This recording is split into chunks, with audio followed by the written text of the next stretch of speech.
Hey, Pretty Girl Club. Welcome back to the Privilege Stacking series. I just want to say thank you so much to all of the new people who are subscribing and joining the Patreon. I'm so excited to see that the exotical community is getting our exotical tax. But now that we have established ourselves here on YouTube, I want to begin going more in depth and talking about privilege stacking. Okay, so privilege stacking, that's a phrase that I just made up because I couldn't think of another way to describe it. But what it means is you're taking whatever special qualities you were born with or whatever special qualities you purchased. You're taking all of your privileges and you're stacking them like a staircase so that you can attain your goal, which is like the soft life. Okay, so whatever that means to you. So I'm going to use Beyonce as an example to try to explain what I'm talking about. A lot of people, they think that Beyonce got to where she is due to color privilege. Her skin tone, kind of that universal brown skin tone is what people call it, aka light skin.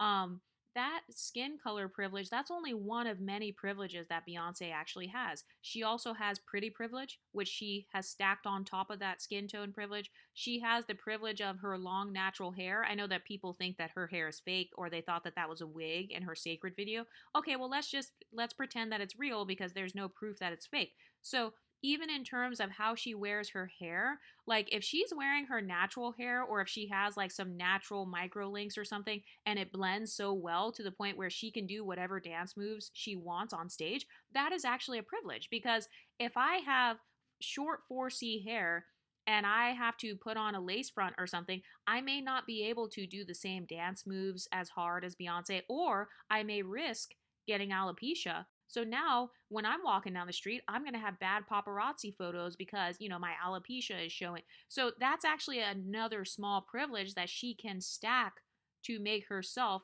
more aspirational in terms of her image. So one of the things you want to think about too, when it comes to privilege stacking is what is my privilege stacking goal? So if I could think of the most privileged life possible, I call it the soft life on this channel. Because have you ever noticed that when other creators talk about the soft life, they never explain what they mean.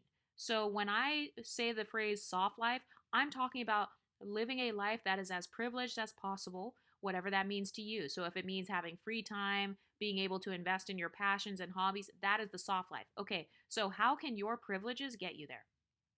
That's what privilege stacking is. So in Beyonce's case, she stacked her pretty privilege, her talent privilege, being talented, having discipline and consistency to practice singing. That's a huge privilege that she had behind the scenes. But let's also talk about her family of origin. Did you know that it is a privilege to come from a middle class family? It's a privilege to come from a two-parent home, which Beyonce came from. I know that her family had its flaws, but I did hear about how much money they invested into Beyonce's career when she was younger. Like when she was under the age of 18, her family was investing thousands of dollars into voice lessons for her, different types of dance lessons, having people to like teach her how to perform. I know she was doing pageants and stuff. All of that has to do with the privilege that comes from your family background. Just like how it's a disadvantage to be raised by maybe a femcel mother or something, it is also a privilege. Like if you're looking on the other side of that, that's actually a privilege that some people will use to their advantage. So it could be socioeconomic privilege. I would say that Beyonce actually had a socioeconomic privilege from the beginning. Just having her family being able to have access to money or loans or credit or whatever they needed so that she could have the career that she has. I know that a lot of people compare her to Kelly, but from what I know about Kelly, I think Kelly like either lived with Beyonce and them for a while or, so her family background is different than Beyonce's. Like, I don't remember people talking about Kelly's parents investing in her career as much as like Beyonce. Because in Beyonce's case, her own father was the manager of the group. So that's actually investing a lot of time and energy. I mean, for those of you who are watching who have kids, do you want to spend the next 5 to 10 years being a manager for your child's pop star singing group? I mean, let's be honest here. Most parents wouldn't do that. So that actually was still serving as a privilege in Beyonce's case. So do you see how all of Beyonce's privileges are starting to stack up one by one by one? So she's a great example of privilege stacking. Networking, being in the right place at the right time, having connections, knowing a lot of people in Houston or being related to a hairstylist. Like in Beyonce's case, her mom was like a hairstylist. I think her mom also did some of her costume design and stuff, like for some of her outfits for when she was performing. Okay, so that's a huge privilege. You have personal access to a hairstylist. You have personal access to a fashion designer. That is an incredible privilege, especially if you're going into something like Hollywood where your image matters. So, do you see all of these examples of privilege stacking? Okay, so now let's break it down so that it's relatable to you because everybody doesn't want to be Beyonce. So, I want you to visualize in your mind what the most privileged lifestyle looks like for you. So, for me personally, the most privileged lifestyle looks like a life where I don't have to work a 9 to 5. Okay, I want to be able to work for myself, have my own online business, and also be able to make money from investments. So I'll tell you my privilege stacking strategy. So step one is I was already born with pretty privilege. So because of that, I have the advantage when it comes to discussing pretty privilege because I've lived with pretty privilege for over 30 years now. So I can tell you about the nuances of it. So that's one privilege. The second privilege is communication, or like being able to speak well, being very articulate. And so I get to use my communication skills, which is a privilege, being articulate. I decided to use that so that I could like create a YouTube channel because a lot of women who have pretty privilege, what they will do is they will use their face. They'll use their face or their body as the way to get other privileges, such as modeling or acting or doing influencing. And that's fine. Like, that is one strategy. But I wanted to make it easier for myself. I don't always feel like dressing up. I don't always feel like putting on makeup and doing lighting and all that. So the exotical space is proof that pretty privilege is so powerful to the point where you don't even have to show your face. All you have to do is start talking and telling your stories about your pretty privilege. And pretty privilege is so powerful to the point where people will actually watch your content because they believe that you're pretty. They believe that you have that privilege that you're talking about because that's how in depth you're able to communicate about that particular privilege. So that's actually another privilege stacking strategy. It is to create a YouTube channel where you discuss all of the nuances of your particular privilege. So this is why I tell all of the exoticals to start their own YouTube channels, especially now because we are starting to pick up in the algorithm a little bit more. There are a lot of content creators now. I've actually lost track at this point. The last time I counted, there were over 60, and I still see new channels all the time. But one of the strategies you can use is to start a faceless social media account where you discuss both the good sides of your particular privilege and the bad side of your privilege. Because, by the way, every privilege has a dark side. Okay, there are always pros and cons no matter who you are. There's no such thing as a person who's perfect and their whole life is perfect. There's no such thing. Anybody who tries to tell you that there is, they're lying. But that's another way that you can stack your privilege, though. You can literally become a voice for those who have your privilege. And then those who identify with your privileges, they will subscribe to your TikTok page. They will subscribe to your YouTube channel. They will subscribe to what you're talking about. Like that one girl, Slim Kim, the black girl that talks about being skinny. The reason that she named her TikTok that is because, that's one of her privileges. And so all of the people who identify with the privilege of being slim and having thin privilege, they're more likely to subscribe to her channel. So now, not only do you have that privilege in real life, but now you can actually translate your privileges online. Isn't that crazy? A lot of people don't talk about that. They don't talk about the sociology aspect of social media. By the way, social media, it's literally called social media for a reason. And for all the people who say, oh, the internet is not real life, that's actually false because the world is literally affected by what happens online. The world is affected by media of all kinds. So anybody who says the internet is not real, those people suffer from hierarchy thinking. So they place traditional media on a pedestal above social media. They place like TV and cable and whatever CNN, mainstream media, they kind of place that on the pedestal. So it's really just them trying to give a humbling tactic to like all of the successful YouTubers and TikTok creators and stuff. So don't listen to those people because they really are, they're kind of falling behind. Oh, and by the way, anytime somebody feels like they're falling behind, what they really mean is they're falling behind in terms of their privilege stacking journey. So what they're saying is, she has walked up 5 different stairs. She's used 5 different privileges to build herself up. And here I am right back at step 1. Or, it took me 10 or 20 years and I'm still at step 1. This is why I tell you guys to always have that internal locus of control, because one privilege stacking mistake that a lot of people make is trying to utilize men as their main stepping stool. So I'm not saying that you can't do that, because you can. I mean, it's possible, of course. Like, can you become a millionaire by using men? Of course. This is what OnlyFans girls do. This is what X workers do. But for those of you who are not into X work, or you don't want to be like a sugar baby and stuff, men can be extremely fickle. And even if you are into that kind of stuff, men are still very fickle. And so that's kind of an unstable, it can be a very volatile, kind of unstable privilege that you're using. So this is another thing too. Some privileges offer more stability than others. So, for example, let's say you have privilege with men. You have privilege with the male gaze. Okay, that's great. So you want to make sure that you're using that privilege to secure a future for yourself, so that when those men are gone, or when that platform is gone or whatever, you've got multiple streams of income, multiple streams of stability. I'm talking about financial stability. So if you are doing sugaring and stuff, like, part of the reason why you guys don't hear me say anything negative about content creators like Shira7 is because I will always support women who promote entrepreneurship. So that's actually one of my favorite qualities about Shira7 in particular. I don't really care about her other talking points. I don't care about talking about, oh, how to get a guy to ask you out and stuff. What I care about is the fact that she emphasizes using that money that you make to start a business for yourself. She talks about starting an Etsy shop. She talks about starting your own, like, online store, or like selling things, or writing books and then selling those books online. So this channel is always going to encourage you to start your own business, because I also think that if you are privileged, especially if your privileges are very visible, such as a skin tone privilege, a racial privilege, or like some sort of financial privilege, oh yeah, you're going to have a walking target on your back, because obviously there are more underprivileged people versus privileged people. But I also believe that you can strategize so that you can build privileges for yourself. Did you know that you can actually purchase certain privileges? You can purchase pretty privilege.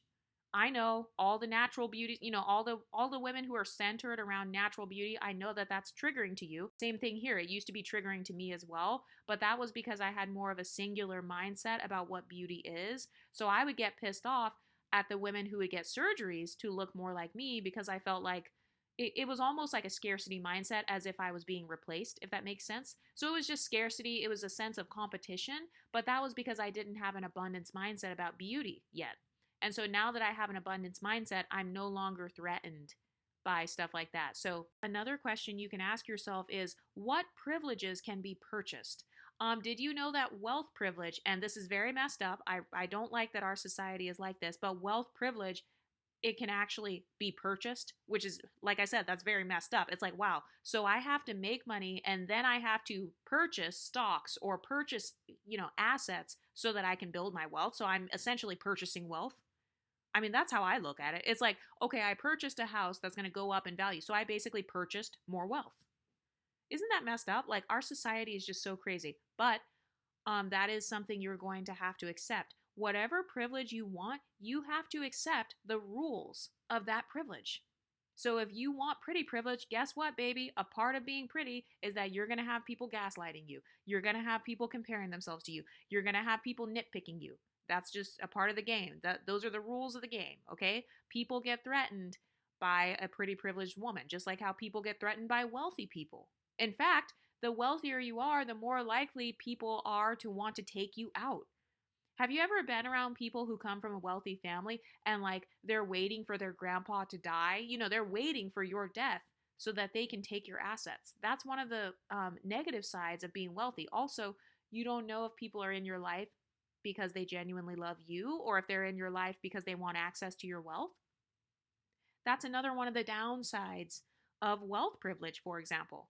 But going back to privilege stacking, though, I want you to think about what the soft life means to you and what privileges the soft life will include for you. So for me, it includes having an online business. That is a privilege because you can work from anywhere in the world, or you can make money in your sleep because people are still viewing my YouTube videos when I'm sleeping. My subscribers are still going up when I'm sleeping or when I'm on vacation. So that's a privilege versus a person where maybe they have to clock in order for their money to go up. So I want you to think like, okay, what do I consider to be a privilege financially? What do I consider to be a privilege in terms of beauty? Do I think that having a small waist is an aspect of pretty privilege? I know for me personally, I do. I think that having a small waist is very important. Remember that things like jealousy, that is a compass that points you towards your desires. So I don't want you to be scared of jealousy. Have you ever noticed that the most jealous women, they're actually women who are scared of jealousy? They're scared of being labeled as jealous. They're scared of admitting that they're jealous. And they're scared of like allowing their jealousy to direct them. And so oftentimes, when women try to sabotage you, what's really happening is they just don't know how to react to their own jealousy. They don't know how to like react and emotionally regulate their jealousy. And so, because they don't know how to regulate themselves, they try to sabotage you, hoping that it will make them feel better to see that you're at the bottom or to see that you've lost your pretty privilege. Some of you guys were commenting saying how your friends and family members, they would be excited for you to get pregnant because they're excited to see you with a big stomach, or they're excited to see you gain weight, or they want to see you in that position of weakness basically because you're risking your life by becoming pregnant. So that's just a sign that that woman is jealous of you in your non-pregnant state. She's jealous, and so she's hoping that by seeing you weak, that it makes her feel stronger. And obviously, that's an external locus of control, so it's not going to work out. But one of the things you can do is you can actually get out your pretty girl journal, take out a pen, take out your notebook, and I want you to write down maybe like your top 5 privileges that you already have. So, a lot of the women on here, I know that a lot of you guys have intelligence privilege because this channel, let's be honest, you can't be a dumb person in order to even understand this channel. You have to have a certain level of critical thinking to even be attracted to a channel like this. So I would argue that the Pretty Girl Club, you guys also have intelligence privilege, or like you have the privilege of being a critical thinker. So you can use that to your advantage. Can you write a book? Using your critical thinking skills, can you go back to school? The school system favors people who are, they've got intelligence privilege. Maybe they're good at studying. Oh, by the way, if you are a visual learner or an audio learner, you have an advantage in the school system. Like for me personally, that's how I learn. Those are my learning styles. And so I was able to get away with still graduating college and all that without studying because the way that the school system is set up, it favors my learning style. So even something as simple as your learning style, that can give you an advantage in a particular field. If you learn by moving your body or hands on, you might find yourself being a really good dancer because dancing is like muscle memory, or like an athlete. Maybe you're a good athlete. You're good at running, you're good at jumping or playing a particular sport because that's how you learn, is by literally moving your body and moving your muscles. And then, your brain just it kind of settles into your brain more easily. That is actually a privilege. Your learning style is a privilege in some area.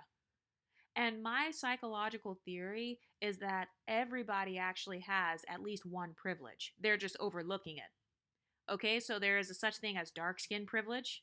There's a such thing as light skin privilege. There's a such thing as white privilege. There's a such thing as having kinky hair privilege. For example, you can wear braids. Your hair is not going to fall out.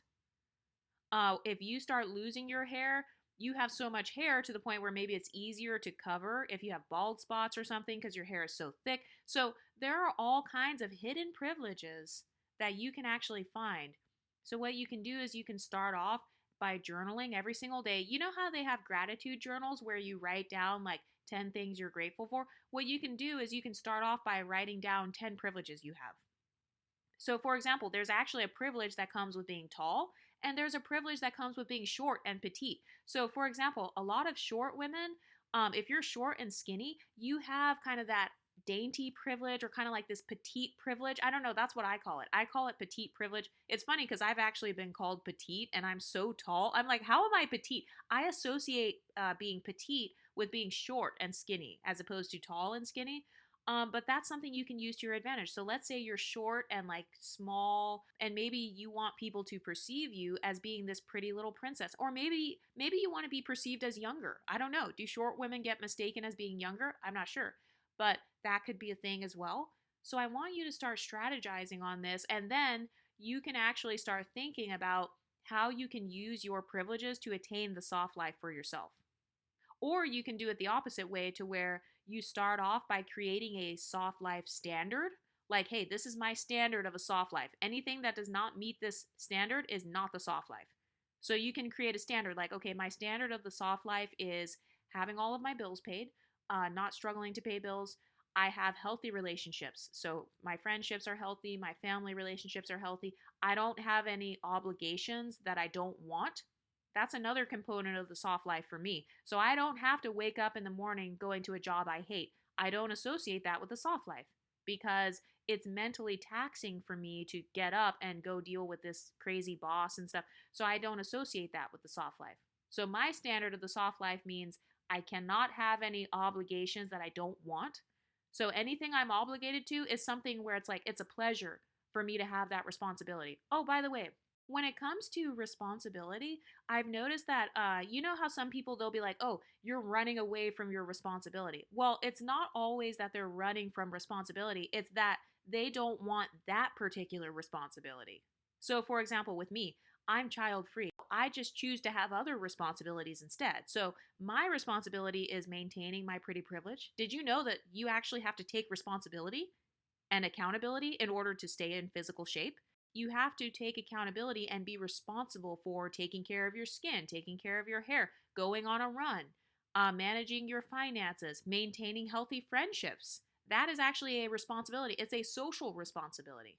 So it requires some form of sacrifice. So there's no right or wrong or like better way to do it. And so I feel like the people who shame you for being child free, in reality they want you to have a baby because maybe they regretted having a baby, or maybe they're a man who's mad that they can't like tie you down or have access to you for life.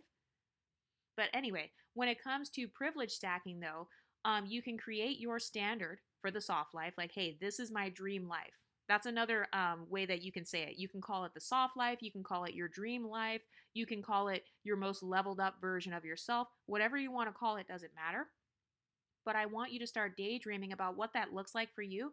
And then you can start thinking, okay, what privileges do I have that can get me closer to that version of myself?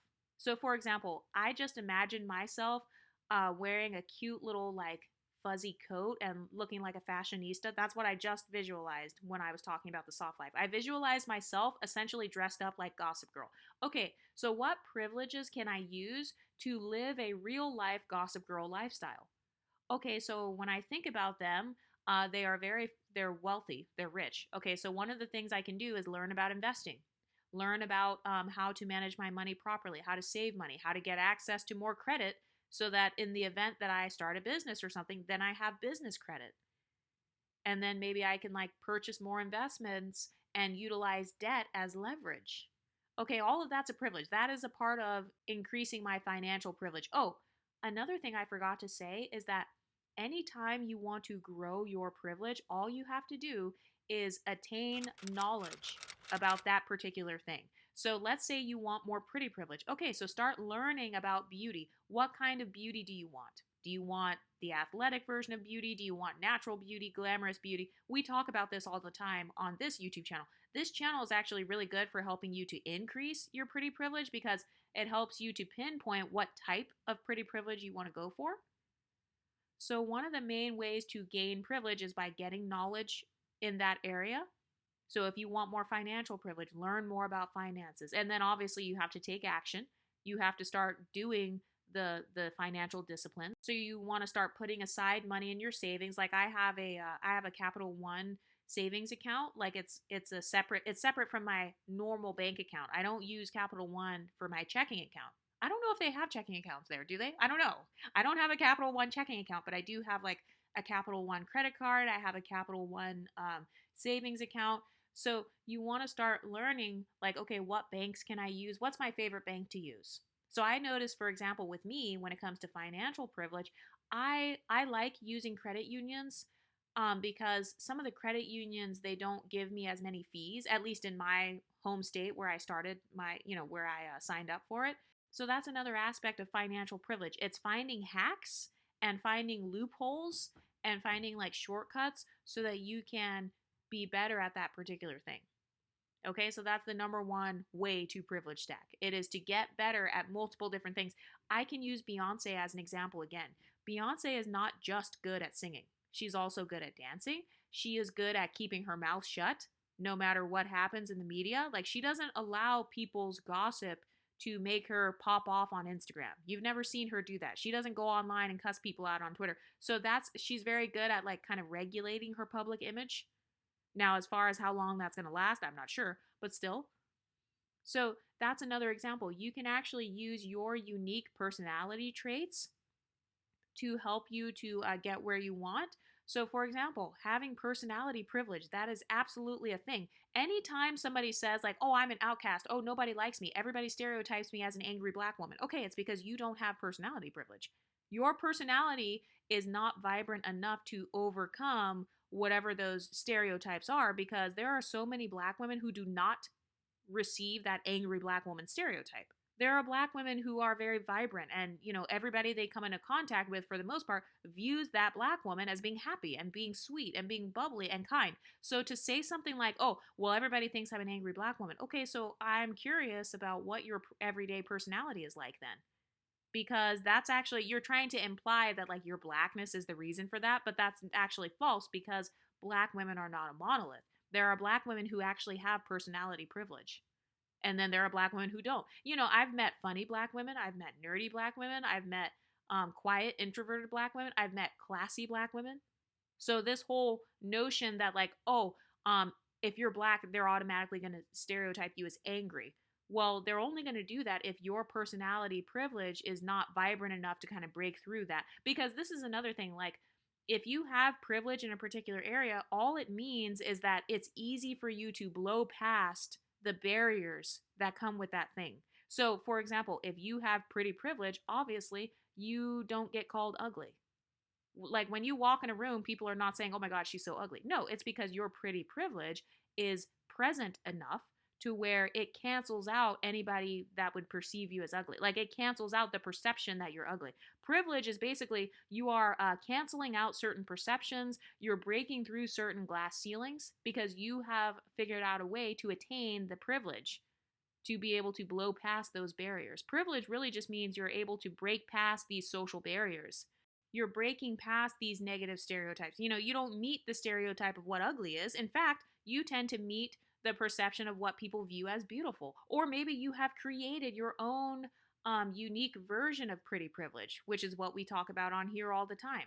So, like, for me personally, I've created my own unique version of pretty privilege that matches my internalized beauty standard. Do you want to go ahead and write down in the comment section maybe your top 5 privileges and how you want to stack them so you can live the soft life? Comment down below and let me know what the soft life looks like for you. And I'll talk to you next time. Stay pretty, ladies.